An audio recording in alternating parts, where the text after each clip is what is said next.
Here I go again on my own. Like a drifter, I was born to walk alone. All right, that's enough. That's about as much as you'll ever hear me sing. I am a terrible singer, but I do find these episodes where I'm sitting alone in my basement to be a little awkward for me. I am such a people person, so to be sitting in the basement talking to myself is a little bit unusual. So anyway, welcome to the Preserving Wisdom podcast. This is episode 4. And in this episode, I will reflect back on the conversation that I had with my friend Mark Williams and try to pick out a couple nuggets of things that I've learned based on our conversation. When I'm thinking about some potential guests, I look around, whether you're watching the news or social media, or if you follow politics at all and see folks on both sides of the aisle at the tops of the tickets. I feel like our society there's a shortage of good men, right? We need a few good men, a few good role models, people with ethics and morals and logical, rational perspectives.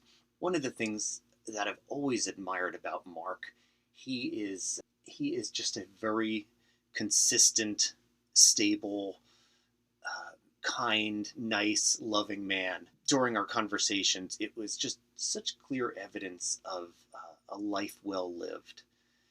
Mark takes a lot of pride in his work ethic, actually, and that's pretty similar to some of the conversations that Mike Andrews and I had in episode 1. It's just the importance of work. Idle time is definitely not good. It's not good for me, for sure. Although you'll hear me complain and bitch and moan about how busy I am all the time. For me, there's a lot of value in work well done. That was something clear and evident to Mark. Early in his life, when he served in the Navy, spent a lot of time working on a pretty technical project where he took great pride in the service that he was performing. And then when he left the military to come to the civilian life, he had a long career with a single employer, continually working himself up the ranks. And again, that's something I feel like we're missing in today's society. Everything seems to be disposable. We're so willing to walk away from things when they get hard. It's just not something that, it's not how Mark is wired. His work ethic is super admirable. Something else that is just so near and dear to my heart is just his financial prudence, the frugality of how he's lived his life. Again, something in the United States specifically, I think our society is so consumer driven, consumerism and marketing and advertising and Amazon Prime delivering stuff to our doors every day, and the malls and despite COVID, despite recessions, people keep shopping. People love their shopping. One of the things that Mark made very clear based on his journey through life so far is things don't buy you happiness. Things don't make you happy. A lot of his joy came from experiences and being surrounded by family and friends. So he talked about the joys of traveling, both domestically and internationally, and the memories and experiences that they had, more than stuff. I liked his examples of rarely owning a new car, right? New cars are terrible investments, unless you're buying some kind of high-end or antique car or something that's going to have value and you're truly buying it for an investment. Most of us, the average folks, probably would be just fine with a used car. Some other examples of not going out to eat 5 times a week and saving that for special occasions, and maybe making coffee at home instead of going to Starbucks and spending $10 a day on coffee and scones or whatever else they have, cake pops and all that stuff. Maybe it's a good idea. Let's make our coffee at home. Let's make our lunch at home instead of eating out at restaurants or Starbucks, Dunkin' Donuts, etc. One of my favorite stories that still makes me laugh when I think back on it was his hamburger story.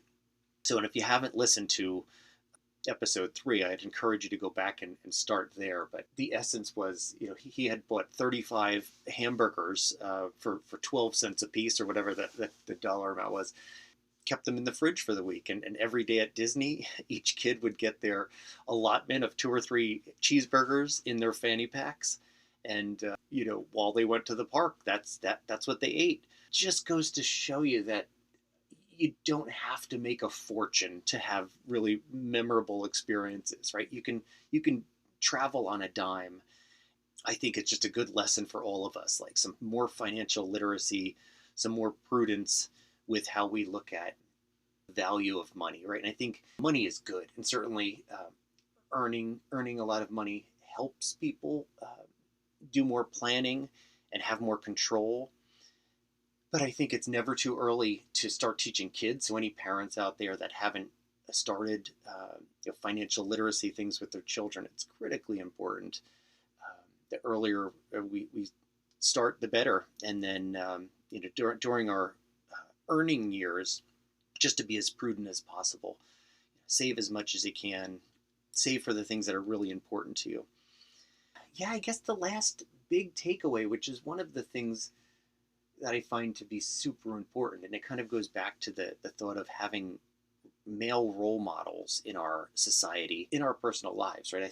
I'd encourage everybody to kind of look around your network and look at people that are doing it right. Mark's marriage is beautiful. They've been married 50 years. They've got 3 children that are beautiful and all in good, successful marriages, which have then led to grandchildren.